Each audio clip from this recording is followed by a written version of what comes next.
So, Mike, what is it that we're looking at here?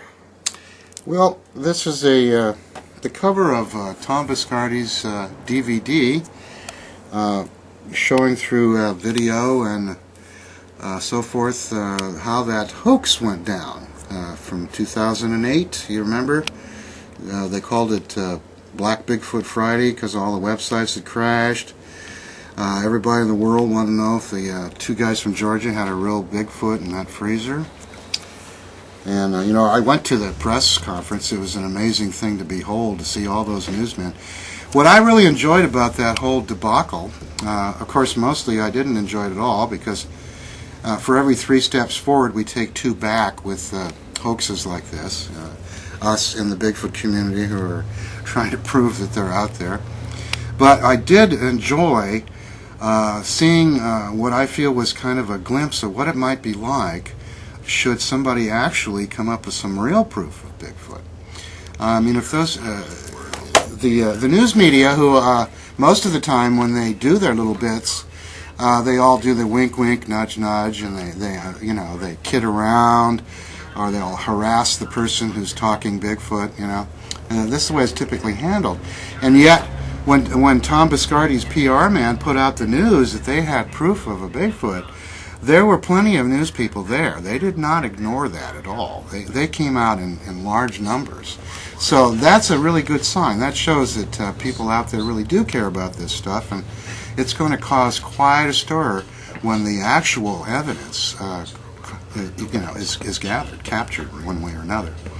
Now, a lot of people have already asked me, why in the world did I want to get mixed up with marketing this thing? Well, wait, you're marketing this video? Let's Yeah. talk about that first. Well, yeah, I got actually this winter we have noticed that things have gotten even slower than ever. The economy took a dive the October before last, and ever since then we've been struggling for our survival. And this winter in particular, I noticed it was really bleak, especially when the rain started. So I'm sitting here trying to figure out what I could do, who I could approach to try and get some sponsorship for this museum. You know, most museums have community support, and they get a lot of help to do fundraising and stuff to keep the museums alive. But our museum in this little tiny community has not been acknowledged yet as something that the locals in general want to support. And that probably has something to do with the fact that probably at least half of them think it's all a bunch of baloney. Because there are people who drive by here every day that are never going to come in here. And I know it's because they think the whole thing's a scam. Well, I want to tell you something that's a point I want to make. People have criticized me for accepting Tom Biscardi's exclusive distributorship of this DVD. He came in here one day right when I was trying to figure out what in the world am I going to do to try and help with the revenue here, because nobody comes in here in the winter, and he comes in and says, "Mike, I heard you were in trouble." One of our members called him last year when we were putting on Bigfoot Discovery Day 3. One of our members called Tom Biscardi and actually asked him directly if he could help us out. At that time I was trying to raise the $300 to pay for the hall so we could have our event. Well, of course, that didn't work out because the man couldn't speak for me with Tom, and it got tabled. But Tom remembered that, and then he heard some news about us struggling and that we were looking for sponsors, and so he came in and he offered me this opportunity, and he said, "Tell you what, I'm going to let you for 3 months, and this is only going to be available for 3 months, and it's going to be incorporated into a bigger movie that's being made. So these are going to be a very limited edition special collectible for this short time. And we're the only ones selling it. So it was a great opportunity, and as somebody who was wondering how I'm going to keep the doors open and pay for the electricity and keep my telephone operating and the website up, how could I turn down some opportunity that might bring me some money? Especially when I know a little bit about Tom Biscardi. I know a little bit more about him than the average Bigfooter out there, because I became aware of him way back in the 80s when he first got started. And I met one of his former partners on his original group, Amazing Horizons.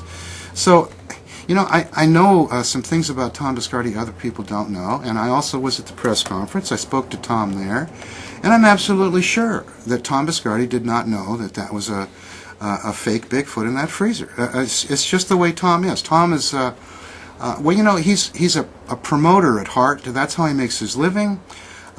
He's a money guy. He's a guy who makes money. He's an entrepreneurial type person.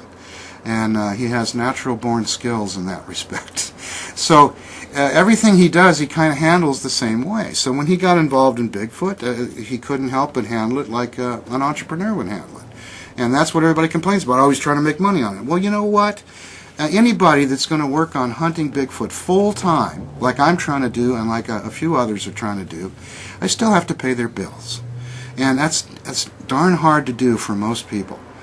So I can't blame the man because he expects to make a little money with his efforts. So you seen this video? You watched it? Yes, I did. So what's it all about? Is it good? Yeah, well, it's got some of Tom's crew, people who were involved in this, giving their point of view on how this whole thing went down, accompanied by videos. They've got actual video from the website when the guys were touting their website and getting the interest that led to all of this.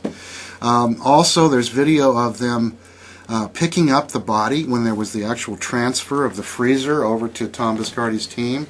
Now, Tom wasn't even there when that took place. He was in Palo Alto with me and 100 newsmen with the two guys there talking. In the meantime, his crew was back in Georgia studying this thing in Indiana. So they picked it up in Georgia on the 14th, handed over the $50,000 to the two guys, one of them a sheriff, the other a former correctional officer, and then they took off for Indiana.